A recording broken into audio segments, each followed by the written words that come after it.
அவர்களில் கோபப்படவும் உனக்கான நல்லதை எடுத்துச் சொல்லவும் முழு தகுதியும் இருக்கிறது என்பதால் தான் உன் மீது கோபத்தோடு இப்போது உன்னிடம் பேசுவதற்காக வந்துள்ளேன். நித்தமும் உன் தாய் சொல்வதை எதற்காக இப்படி அலட்சியம் செய்து கண்டும் காணாமல் கடந்து போகிறாய் என் தங்கமே? உனக்கு ஒரு முக்கியமான விஷயம் நடக்க வேண்டும் என நீ எதிர்பார்ப்பது எனக்கு தெரியும். அதை நடக்காமல் நான் ஏன் காலதாமதம் செய்கிறேன் என்பதைத்தானே நீ அறிய மாட்டாய். உன்னிடம் ஒரு உண்மையை சொல்லட்டுமா? உன் வாழ்வில் ஏற்கனவே நீ அவசரமாக எடுத்த சில முடிவுகளாலும் அவசரப்பட்டு பேசிய பேச்சுக்களாலும் எவ்வளவு கஷ்டப்படுகிறாய் என்பதை மறந்து விட்டாயா? இப்போது உன்னை தேற்றுவதற்காகவும் உன் வாழ்க்கையை சரி செய்வதற்காகவும் எல்லா வேலைகளையும் உன் வராகி அம்மா செய்து கொண்டுதான் இருக்கிறேன். அதற்குள் ஏன் இவ்வளவு அவசரப்படுகிறாய்? நீ கேட்டது எதையுமே இன்னும் நான் செய்து கொடுக்கவில்லை. உன் வாழ்வில் எந்த மாற்றமும் வரவில்லை என நீயாகவே ஏன் தவறாக முடிவெடுக்கிறாய் என் தங்கமே? வாழ்க்கையில் நீ அவசரப்பட்டு எடுத்த முடிவால் அடைந்த கஷ்டமெல்லாம் போதும். இனி எந்த முடிவையும் எடுக்கும் முன்பாக ஒரு முறைக்கு பலமுறை யோசித்து தெளிவாக பக்குவமாக முடிவெடு. அதற்கு பிறகு குழப்பமே இல்லாத மனநிலையில் அதை பற்றிய செயல்களை செய்ய ஆரம்பி. குழப்பத்தோடும் நீ எந்தவித பதட்டத்தோடும் செய்யக்கூடிய செயலானது, அவசரத்தில் எடுக்கக்கூடிய முடிவானது சூழ்நிலையை வேறு விதமாக மாற்றிவிடுகிறது என்பதை உணர்ந்து கொள். அது உன் வாழ்க்கையே முடிவுக்கு கொண்டு வந்துவிடும் என் செல்லமே. வாழ்க்கை முழுவதும் நீ நிம்மதியில்லாமல் வாழ வேண்டுமா? அல்லது உன் வராகி அம்மா சொல்வதை கேட்டு உன்னுடைய சூழ்நிலைகளை மாற்றிக்கொள்ள வேண்டுமா என்பதை இப்போதே முடிவெடு. நித்தமும் உன் வராகி அம்மா எதற்காக உன்னை தேடி வருகிறேன் தெரியுமா? அவ்வப்போது உன் வாழ்வில் மாறக்கூடிய சில விஷயங்களாலும் நித்தமும் உன் வாழ்வில் நடக்கக்கூடிய சில விஷயங்களாலும் உன் வாழ்வில் நீ அனுபவிக்கிற கஷ்டத்தையும் மன வருத்தத்தையும் பொறுக்க முடியாமல் தான் அதிலிருந்து நீ எப்படி மீண்டு வர வேண்டும் என்பதை முடிவாக சொல்வதற்காகவும் உன் குழப்பங்களுக்கும் பிரச்சனைகளுக்கும் தீர்வை சொல்வதற்காகவும் உன்னை தேடி வருகிறேன். ஆனால் நீயோ அவசரத்திற்கு இந்த பிரச்சனையை முடித்தால் போதுமென யோசித்து அவசரமாக ஏதாவது ஒரு முடிவை எடுத்து விடுகிறாய். மீண்டும் இந்த பிரச்சனையே வரக்கூடாது என நினைத்து தீர்க்கமான நிலையான முடிவை நீ எடுக்க வேண்டும் எனதான் நான் ஆசைப்படுகிறேன் என் தங்கமே. கொஞ்சம் சாந்தமாக இரு. எதற்கெடுத்தாலும் கோபமும் எரிச்சலும் அடைய வேண்டாம் என் செல்லமே. கோபமோ எரிச்சலோ வெறுப்போ இது மூன்றுமே எதற்கும் உதவாத விஷயங்கள். இது இன்னும் உன் பிரச்சனைகளையும் கஷ்டங்களையும் அதிகப்படுத்துமே தவிர கோபமும் எரிச்சலும் எதற்கும் பயன்படாது. நீ கவலைப்படும் போதும் அல்லது வருத்தப்படும் போதும் அதை நிவர்த்தி செய்ய வேண்டியது எனது கடமை என்பதை நான் சரியாகத்தான் புரிந்து வைத்திருக்கிறேன். உனக்கானதை செய்து கொடுத்து உன்னை சந்தோஷமாக வாழ வைப்பேன் என்று சொல்வதற்காக தானே நான் புன்னகையோடு காத்து கொண்டிருந்தேன். ஆனால் ஒவ்வொரு முறையும் சிரித்துக்கொண்டே சந்தோஷமாக உனக்கான நல்லதை சொல்ல வரும்போதெல்லாம் நீ என்னை கண்டும் காணாமல் கடந்து போய்விடுகிறாய். அதனால்தான் இம்முறையாவது உனக்கான நல்லதை நடத்தி கொடுத்து விட வேண்டும், நான் சொல்வதை நீ கேட்டே ஆக வேண்டும் என அதீத கோபத்தோடு உன்னை தேடி வந்தேன். உன் அன்பிற்கும் உன் பக்திக்கும் பிரதிபலனாக நானே உன் பக்கத்திலிருந்து உன்னை பாதுகாக்க வேண்டும் என ஆசைப்படுகிறேன். ஆனால் நான் உன்னை தேடி வரும்போதெல்லாம் நீ என்னை தள்ளிவிட்டு ஏன் தாண்டி போகிறாய்? இனி உன் வாழ்வில் இருள் சூழாமல் உன்னை பாதுகாத்து கொள்ள வேண்டும், உனக்கு பாதுகாப்பு கவசமாய் நான் இருக்க வேண்டும் என நினைக்கிறேன். உனக்கு வேண்டியதை செய்வதற்காக உன் வராகி அம்மா நான் தயாராகத்தான் இருக்கிறேன் என் செல்லமே. யாருக்கு தான் இந்த உலகில் கஷ்டமில்லை? யாருக்கு தான் இந்த உலகில் துன்பமில்லை? ஆனால் எல்லா கஷ்டமும் எல்லா மனிதர்களுடைய துன்பமும் ஒரு நாள் முடிவுக்கு வரத்தான் போகிறது.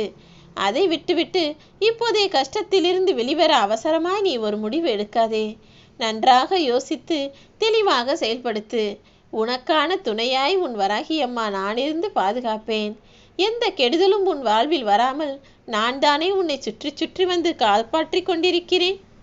நீ மனம் முழுவதும் நம்பிக்கையோடு உன் கஷ்டங்களை எல்லாம் உன் வராகி அம்மா சரி செய்வேன் என பொறுமையாக காத்திரு. அமைதியும் தைரியமும் இப்போது உனக்கு தேவை. கஷ்டங்கள் எல்லாம் உன்னை விட்டு விலகும்படி நான் செய்வேன் என் செல்லமே. என் அனுமதி இல்லாமல் உன்னை துன்புறுத்த நினைப்பவர்கள் யாராக இருந்தாலும் அவர்கள் என்னை துன்புறுத்தியதற்கு சமம்தான். என் உயிருக்கு உயிராக நான் உன்னை நினைத்து கொண்டிருக்கிறேன். எந்த கஷ்டமும் துன்பமும் உன் வாழ்வில் வந்துவிடக் கூடாது என்பதற்காக தானே உனக்கு பாதுகாப்பு அரணாய் நான் நின்று கொண்டிருக்கிறேன். நான் உன்னுடன் தான் இருக்கிறேன் என்பதை முதலில் உணர்ந்து கொள். தேவையில்லாமல் எந்த கஷ்டங்களையும் பெரிதாக நினைத்து நீ கலங்க வேண்டாம்.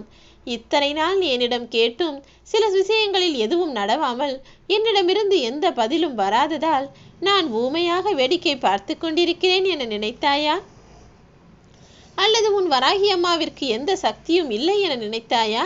அல்லது என் சக்தி குறைந்து மறைந்து விட்டதாக நினைத்தாயா? எதுவும் இல்லை என் செல்லமே. எல்லாவற்றையும் சரியான நேரத்தில் சரி செய்வதற்காக தான் நான் காத்து கொண்டிருந்தேன். கஷ்டங்களால் துவண்டு போகாதே. உன் வாழ்வில் நீ உயர்ந்த நிலையை அடைவதற்காக இப்போது உனக்கு ஒரு வாய்ப்பு கொடுக்கப் போகிறேன். நான் சொல்லும் வார்த்தைகளில் நம்பிக்கை வைத்து செயல்படு. நீ ஆசையாக எதிர்பார்த்ததும் அவஸ்தைப்பட்டு காத்திருக்கக்கூடிய விஷயங்களும் நிச்சயமாக உனக்கு கிடைக்கும். ஒரு செடி நன்றாக வளர்ந்து வரும்போது அதில் ஒரு பூச்சி வந்துவிட்டால் செடியின் வளர்ச்சி குறையும். அப்போது அதற்கு உரம் மருந்து என போடுவதை நீ கேட்டிருப்பாய்தானே? அப்படிதான் இப்போது உன் வாழ்வில் உனக்கான கஷ்டமான சூழ்நிலை இருக்கிறது. அதை சரி செய்வதற்காக தான் உன்னிடம் இப்போது கோபமாக பேசி கொண்டிருக்கிறேனே தவிர உண்மையில் எனக்கு உன் மீது எந்த கோபமும் இல்லை. உன் வாழ்க்கையை அழகாய் மாற்றி கொடுக்க வேண்டும் என்ற ஆசை மட்டும்தான் இருக்கிறது. எப்போதும் உன் வாழ்க்கையை உனக்கு பிடித்தது போல் வாழ பழகு. அதற்கான முயற்சிகளை செய். உனக்கு பிடித்த வாழ்க்கையில் எவ்வளவு கஷ்டங்கள் வந்தாலும் அது நிச்சயம் சரியாகும் என நம்பு என் செல்லமே. எல்லாவற்றையும் கடந்து உன் வாழ்க்கை பாதையை சந்தோஷம் நிறைந்ததாக அழகானதாக நான் மாற்றி அமைப்பேன். உனக்குள் அடிக்கடி மனதிற்குள் சொல்லிக்கொண்டே இரு. அந்த நம்பிக்கை வார்த்தைகள் மூலமாகவே உன் வாழ்க்கையை நான் சரி செய்து விடுவேன். எல்லாம் சரியாகும் என நீ நம்பினாலே எல்லா விஷயங்களும் சரியாகிவிடும் என் செல்லமே. உனக்கான நல்லதையும் வாய்ப்புகளாக உனக்கு நான் உருவாக்கி தருவேன். நீ என்னிடம் எதிர்பார்த்த அத்தனை விஷயங்களையும் என் ஆசீர்வாதத்தோடு உன்னிடம் கொண்டு வந்து தரத்தான் போகிறேன். உன் வாழ்வில் நடந்த விஷயங்களை நினைத்து நிம்மதி இழந்து தவித்து கொண்டிருக்கும் உன்னை நிம்மதியால் நிரப்புவதற்காக தான் இப்போது வந்துள்ளேன். எப்போது என் வாழ்வில் நல்லது நடக்கும் வராகியம்மா என கவலைப்பட்டாயல்லவா? இதோ இப்போது உன் வாழ்வில் எல்லாமே மாறப்போகிறது. உனக்கான நல்லதை நான் நடத்தி கொடுப்பேன் என முழுவதுமாக நம்பு. இப்போது கூட உன் மீது வருத்தத்தோடு தான் உன்னை தேடி வந்தேனே தவிர என்னுடைய வார்த்தைகளை நீ கேட்டு உன் வாழ்க்கையை சரி செய்து கொள்ளவில்லையே என்ற ஆதங்கத்தில் தான் உன்னை தேடி வந்தேனே தவிர உனக்கு எதுவும் நல்லது செய்யக்கூடாது என்ற எண்ணமே எனக்கு இல்லை. உன் தாய் உன் மீது உண்மையான கோபம் கொள்வேனா என யோசித்து பார். எல்லாம் உன் மேல் உள்ள வருத்தமும் ஆதங்கமும் தான். இதை புரிந்து கொண்டு உன் அம்மா சொல்வதை கேட்டு உன் வாழ்க்கையை மாற்றிக்கொள்ளப்பார். நல்லது நடக்கும் என நம்பு. கெட்டது எல்லாம் சரியாகும் என நம்பு. அத்தனை கெட்ட விஷயங்களையும் சரி செய்து நல்லது எல்லா விஷயங்களையும் உன் வாழ்வில் நான் நடத்தி கொடுப்பேன்.